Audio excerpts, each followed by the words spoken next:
भाई दूज का असली अर्थ करुणा और ज्ञान की रोशनी। भारत के एक छोटे से गांव में सुधीर और उसकी छोटी बहन सुधा रहते थे।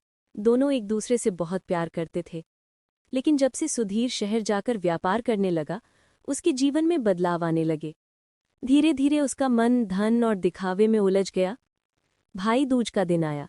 सुधा ने सोचा, इस बार मैं अपने भाई को राखी के धागे से नहीं बल्कि बुद्ध के उपदेश से बांधूंगी।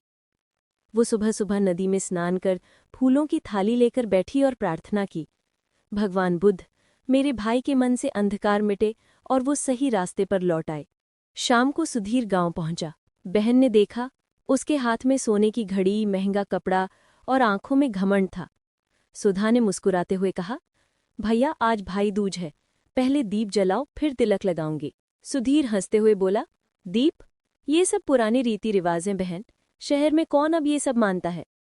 सुधा ने धीरे से कहा, भैया दीप तो बस प्रतीक है, अंधकार मिटाने का। अगर दिल में अंधकार है तो सोने की रोशनी भी बेकार है।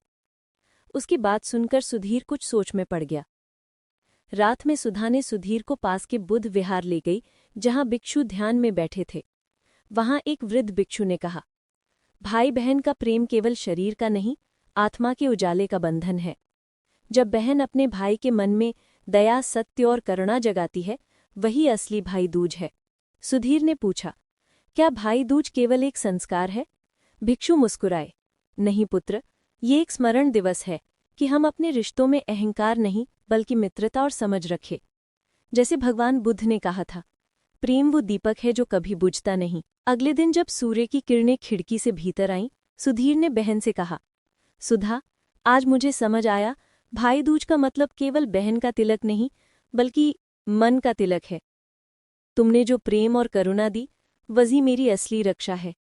सुधा की आंखों में आंसू आ गए। उसने तिलक लगाया और कहा, भैया, अब तुम्हारे भीतर जो ज्ञान का दीप जला है, वही मेरी रक्षा करेगा। सुधीर फिर से शहर लौटा, लेकिन अब उसका जीवन बदल गया था। वो अब धन से नहीं